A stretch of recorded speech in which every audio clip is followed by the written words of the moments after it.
Everyone, आराधना degree college की online classes में आपका स्वागत है। आज हम बीएससी थर्ड ईयर की केमिस्ट्री के अंदर इनऑर्गेनिक केमिस्ट्री की third unit third inorganic chemistry, जिसमें हम thermodynamic of kinetic stability, thermodynamic and kinetic stability of metal complex पढ़ेंगे। मेटल कॉम्प्लेक्स जो होते हैं उनकी इसके अंदर क्या डिस्कस किया जाएगा। जो मेटल कॉम्प्लेक्स होते हैं वो थर्मोडायनेमिकली स्टेबल होते हैं और काइनेटिक स्टेबल होते हैं। अब क्यों थर्मोडायनेमिक स्टेबल होते हैं, काइनेटिक स्टेबल होते हैं? नॉर्मल जितने भी यौगिक होते हैं, जितने भी कंपाउंड हैं, उन यौगिकों का स्थायित्व जो होता है वो स्थायित्व किस पे डिपेंड करता है कि वो मेटल, वो यौगिक जो है कितनी देर तक स्टोर रहता है, वो कितनी देर तक बना रहता है। उसके आधार पर ये निकाला जाता है कि वो स्थायी है या मतलब किसी यौगिक का स्टोर करना वो उसके यौगिक के स्थायित्व को बताता है। ये नॉर्मल यौगिक की बात हो गई। यहाँ मेटल कॉम्प्लेक्स जो होते हैं यानी संकुल यौगिक जो होते हैं, इन संकुल यौगिकों के अंदर क्या होता है कि इनके स्टोरेज के साथ साथ इनका यानी कितनी देर तक बना रहेगा उसके साथ साथ एक अलग से स्थायित्व भी देखा जाता है। कि एग्जांपल हम ले लेते हैं कोबाल्ट,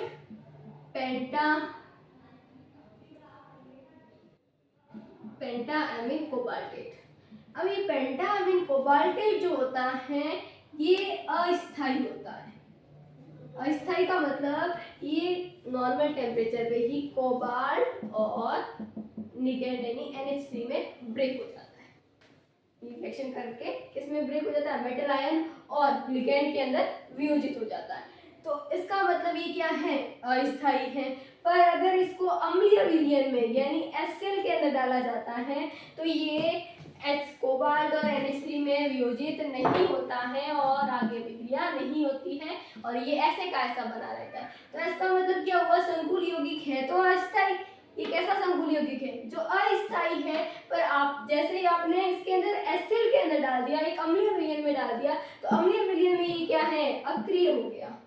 अम्लीय विलयन में क्या है? अक्रिय है। तो ये दो चीजें बता रही थी कि संकुल यौगिकों का स्थायित्व केवल उनके बने रहने पर डिपेंड नहीं करता है, अपितु दो फैक्टर पर डिपेंड करता है, एक थर्मोडायनेमिक और एक काइनेटिक। इस आधार पर दो स्थायित्व निकाले गए, थर्मोडायनेमिक स्टेबिलिटी और एक काइनेटिक स्टेबिलिटी, यानी ऊष्मागतिक स्थायित्व और गतिक स्थायित्व। अब ऊष्मागतिक स्थायित्व और गतिक स्थायित्व क्या होते हैं कि किसी संकुल के अंदर ऊष्मागतिक स्थायित्व का मतलब ये होता है कि कोई भी संकुल जो है वो थर्मोडायनेमिक स्टेबल कैसे होगा और काइनेटिक स्टेबल कैसे होगा। हमने दो चीज देखी कि कोई भी यौगिक स्थायी कब होता है? जब उसके अंदर स्टोर, वो कितनी देर तक स्टोर रहता है। पर यहाँ पर जो संकुल यौगिक होते हैं यानी जो मेटल कॉम्प्लेक्स होते हैं उनकी स्टेबिलिटी दो फैक्टर के आधार पर समझी जा सकती है। एक तो होता है थर्मोडायनेमिक और एक होता है काइनेटिक। अब थर्मोडायनेमिक कैसे? थर्मोडायनेमिक के आधार पर बताया जाता है कि जैसे कोई संकुल है, उस संकुल का निर्माण जो होगा, उस संकुल के निर्माण के लिए मेटल प्लस लिगेंड जो है वो क्या करते हैं? क्रिया करते हैं। अब ये जो मेटल लिगेंड क्रिया करते हैं और इससे क्या बनता है? हमारा संकुल बनता है। इस मेटल लिगेंड, इसमें क्या होता है? जो मेटल लिगेंड है वो मेटल को क्या करता है? लोन पे डोनेट करता है, इलेक्ट्रॉन डोनेट करता है, उपसहसंयोजक बंध बनाता है। इसलिए इस अभिक्रिया को हम कहते हैं अम्ल क्षार अभिक्रिया। अम्ल क्षार अभिक्रिया। तो ये अम्ल क्षार अभिक्रिया जितनी क्या होगी? प्रबल होगी। अम्ल क्षार अभिक्रिया जितनी प्रबल होगी वह जो संकुल होगा वह उतना ही ऊष्मागतिकर स्थायी होगा। ऊष्मागतिकी से हिसाब से उतना ही क्या होगा? स्थायी होगा। और अम्ल क्षार अभिक्रिया, ये अभिक्रिया अगर दुर्बल होगी तो वह यौगिक जो संकुल होगा वो क्या होगा? अस्थायी होगा। कैसा हो जाएगा? अस्थायी। तो थर्मोडायनेमिक स्टेबल कैसे डिपेंड कर, इस पे डिपेंड करता है कि अम्ल क्षार अभिक्रिया जो हो रही है वो प्रबल है या वो दुर्बल है। अगर वो प्रबल है तो वो जो बनेगा संकुल होगा थर्मोडायनेमिकली स्टेबल होगा।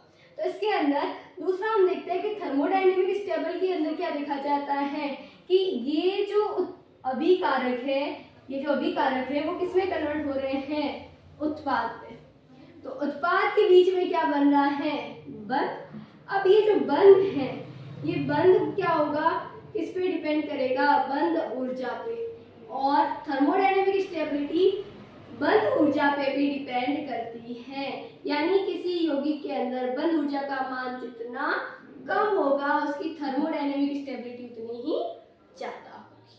ठीक है, इस तरह से एक और कारक होता है जिसमें थर्मोडायनेमिक स्टेबिलिटी डिपेंड करती है, अभिक्रिया की ऊर्जा। अभिक्रिया की ऊर्जा क्या होती है, अभिक्रिया की ऊर्जा का मतलब होता है अभिकारक व उत्पाद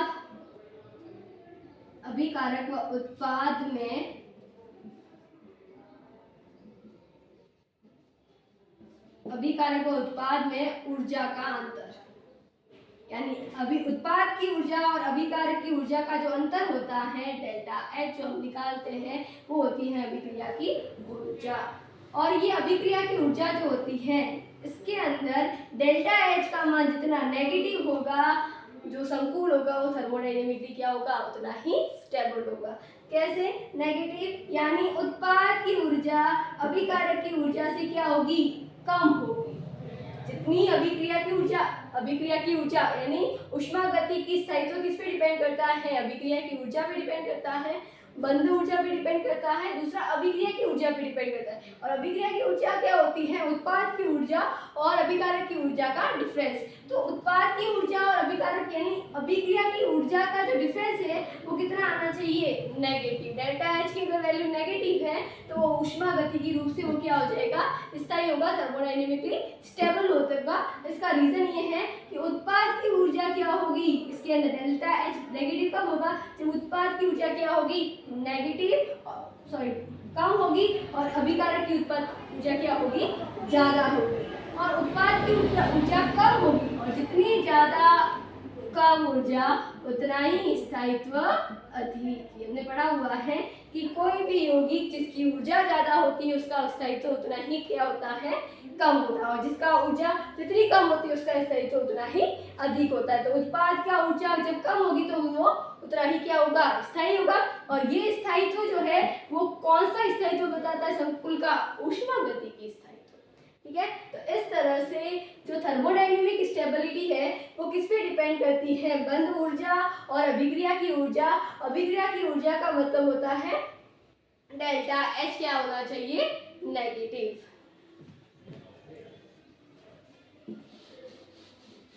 नेक्स्ट देखते हैं काइनेटिक स्टेबिलिटी। काइनेटिक स्टेबिलिटी क्या होती है, गतिक स्थायित्व। गतिक स्थायित्व, काइनेटिक स्टेबिलिटी। गतिक स्थायित्व क्या होता है, किसी भी संकुल का गतिक स्थायित्व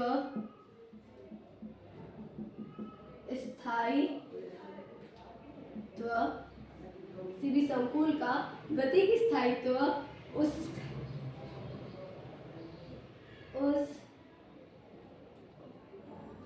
अभिक्रिया के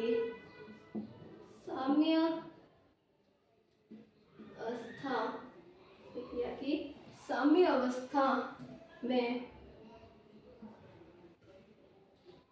अभिक्रिया की वेग व गति पर निर्भर करता है। किसी संकुल का गतिक स्थायित्व अभिक्रिया साम्यावस्था में अभिक्रिया का जो वेग या गति, अभिक्रिया का जो वेग है और गति है उस पर डिपेंड करेगा। यानी हम थर्मोडायनेमिक के अंदर तो क्या देख रहे हैं कि उसके अंदर अभिक्रिया की ऊर्जा क्या है। अभिक्रिया की ऊर्जा अगर क्या है, नेगेटिव है, तो वो थर्मोडायनेमिकली स्टेबल होगा। अम्ल क्षार अभिक्रिया अगर प्रबल है तो क्या बनेगा, संकुल उतना ही प्रबल बनेगा, तो बंध उतना ही क्या होगा, स्ट्रॉन्ग होगा, तो वो थर्मोडायनेमिकली उतना ही क्या होगा, स्ट्रॉन्ग होगा। पर यहाँ पर गतिज स्थायित्व क्या बताता है कि किसी संकुल के अंदर अभिक्रिया का वेग क्या है, रेट कांस्टेंट क्या है। अगर रेट कांस्टेंट क्या है, ज्यादा है, तो वो क्या हो जाएगा, काइनेटिक स्टेबल होगा, और अगर रेट कांस्टेंट क्या है, कम है, तो वो क्या हो जाएगा, काइनेटिकली क्या हो जाएगा, अनस्टेबल। अब यहाँ पर काइनेटिकली स्टेबल और अनस्टेबल के लिए, स्टेबल के लिए और अनस्टेबल के लिए कुछ न्यू वर्ड यूज किए गए। और कौन से, स्टेबल के लिए यहाँ पर यूज किया जाता है इनर्ट, इनर्ट कॉम्प्लेक्स और लाइबल कॉम्प्लेक्स, यानी अक्रिय अणु, अक्रिय यौगिक संकुल और चंचल संकुल, अक्रिय संकुल और चंचल संकुल। तो यहाँ पर स्थायी, स्थायी के स्थान पर क्या यूज किया गया, चंचल, और अस्थायी के स्थान पर क्या यूज किया गया, अक्रिय। तो वे यौगिक जो काइनेटिकली स्टेबल है उन्हें चंचल कहा जाता है, और वे यौगिक जो काइनेटिकली क्या है, अनस्टेबल है, उन्हें अक्रिय कहा जाता है। यानी काइनेटिकली अक्रिय और काइनेटिकली इनर्ट, इस तरह से टू टाइप के हैं। थर्मोडायनेमिकली, जो थर्मोडायनेमिकली स्टेबिलिटी होती है उसके आधार पर भी दो यौगिक होते हैं, तो स्थायी और एक अस्थायी। यहाँ पर भी दो यौगिक होंगे, गतिज स्थायित्व के आधार पर एक चंचल यौगिक होंगे और एक कौन से होंगे, अक्रिय यौगिक। इसी तरह से अब गतिक अभिक्रिया के वेग पर डिपेंड करता है या उसकी गति पर डिपेंड करता है, यानी M और L की जो रिएक्शन आप करवा रहे हो मेटल और लिगेंड की, वो रिएक्शन कितनी जल्दी इसमें बदल रही है, कॉम्प्लेक्स बना रही है। ये जो अभिकारक है कितनी जल्दी, कितने कम समय के अंदर क्रिया पूर्ण करके क्या बनाते हैं, संकुल बनाते हैं। तो ये क्या होगा, क्रिया, ये जो उत्पाद होगा वो काइनेटिकली क्या होगा, स्टेबल होगा। ठीक है, तो इसके अंदर इसका मतलब यहाँ पर जो गतिक साम्य है वो सक्रिय ऊर्जा पर डिपेंड करता है, इस पे डिपेंड कर रहा है, सक्रिय ऊर्जा पर डिपेंड कर रहा है, उसके रेट कांस्टेंट पर डिपेंड करता है। रेट ऑफ रिएक्शन जितनी ज्यादा होगी अभिक्रिया के अंदर काइनेटिक स्टेबिलिटी उतनी ही ज्यादा होगी। इसके अंदर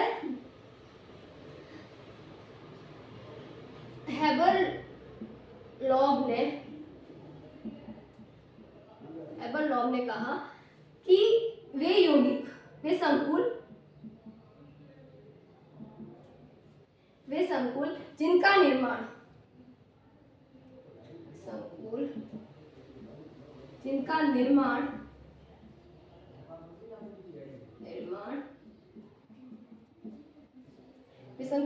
निर्माण जैसे M और L, ये मेटल लिगेंड यदि 25 डिग्री सेल्सियस पर, इन दोनों की अभिक्रिया 25 डिग्री सेल्सियस पर करवाते हैं, तो अभिक्रिया यदि 1 सेकेंड में कंप्लीट होती है और उत्पाद बना लेती हैं, तो ये उत्पाद जो होगा वो गतिक स्थायी होगा।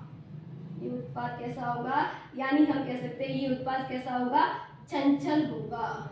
उत्पाद कैसा होगा, चंचल होगा, यानी इनर्ट होगा। उत्पाद कैसा होगा, मानिए इनर्ट होगा।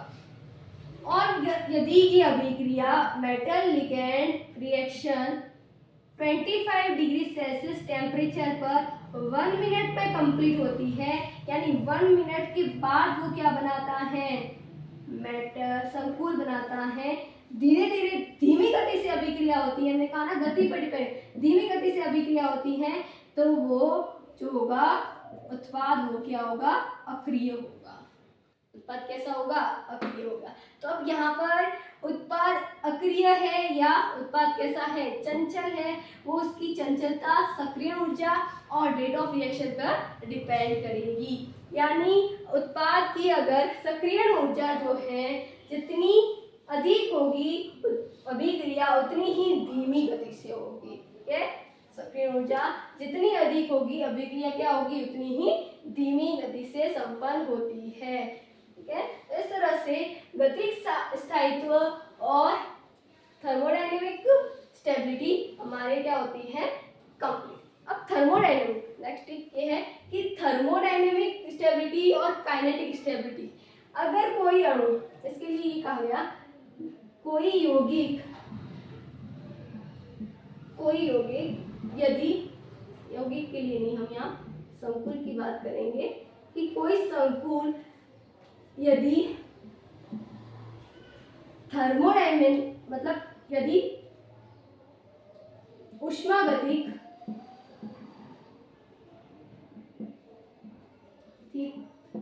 स्थायी है, स्थायी है, तो वो जरूरी नहीं है कि वो गतिक अक्रिय होगा, और ये भी जरूरी नहीं है कि वो गतिक चंचल होगा। यानी अगर कोई यौगिक संकुल जो है काइनेटिकली क्या है, सॉरी थर्मोडायनेमिकली क्या है, स्टेबल है, तो वो जरूरी नहीं है कि काइनेटिकली क्या होगा, अनस्टेबल होगा, या भी ये भी जरूरी नहीं है कि वो स्टेबल होगा। यानी थर्मोडायनेमिक स्टेबल, अगर स्टेबल है तो क्या हो सकता है, काइनेटिक भी स्टेबल हो सकता है, और थर्मोडायनेमिकली स्टेबल है और काइनेटिकली अनस्टेबल, यानी क्या हो सकता है, लायबल भी हो सकता है, यानी दोनों फैक्टर अफेक्ट करेंगे। अब कोई यौगिक, यदि कोई संकुल थर्मोडायनेमिकली गतिक स्थायी है, गतिक क्या है, स्थायी है, तो जरूरी नहीं है कि वो उष्मागतिकी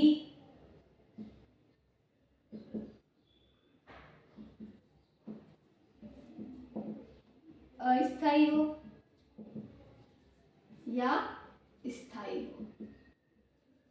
यानी अगर स्थायी है, यानी क्या कह सकते हैं हम इसको, चंचल है, क्या है, चंचल है, स्थायी की जगह क्या यूज करेंगे वर्ड, चंचल है, तो वो उष्मागति की अस्थायी भी हो सकता है और उष्मागति की क्या हो सकता है, स्थायी भी हो सकता है, यानी दोनों फैक्टर क्या होंगे, मान्य रहेंगे। अब जैसे इसका एग्जांपल देखते हैं, एक कोबाल्ट, जो हमने स्टडी में देखा है, कोबाल्ट पेंटानाइट्रेट, ये कॉम्प्लेक्स जो होता है थर्मोडायनेमिकली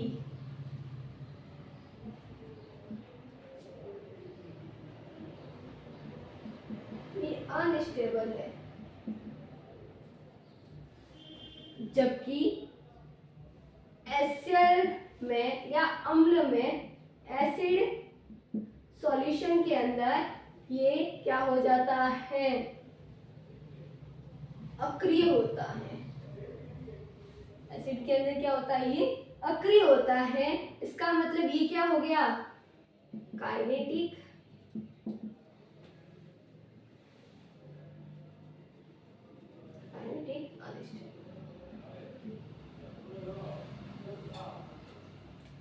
थर्मोडायनेमिक का स्टेबल है, सॉरी, उष्मागतिकी रूप से ये क्या है, स्थायी है। स्थायी का मतलब आप अगर इसको, हमने स्टार्टिंग में बात की थी कि इसके अंदर क्या होता है,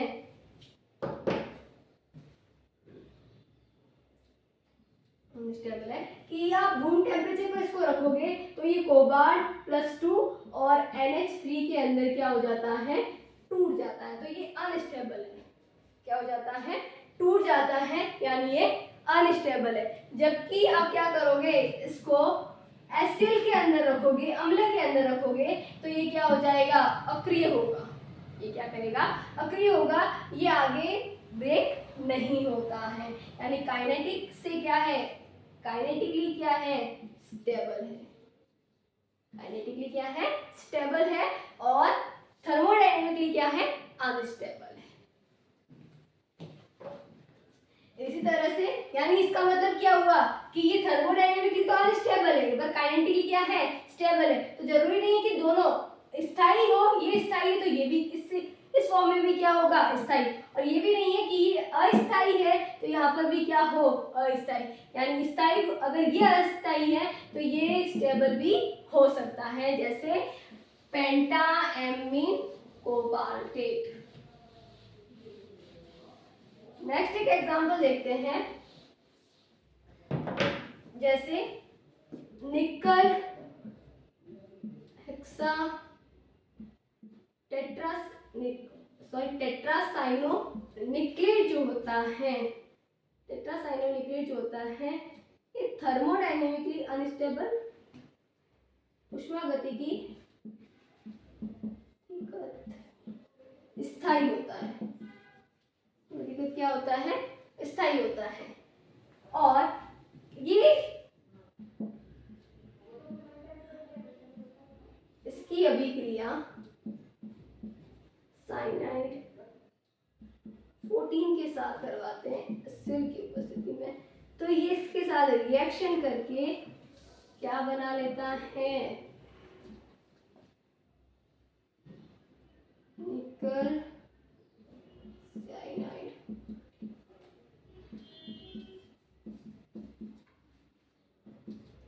और ये रिएक्शन बहुत ही फास्ट होती है। तो ये उष्मागतिकी स्थायी है, थर्मोडायनेमिकली स्टेबल है और काइनेटिकली भी क्या है? स्टेबल है। काइनेटिकली भी क्या है?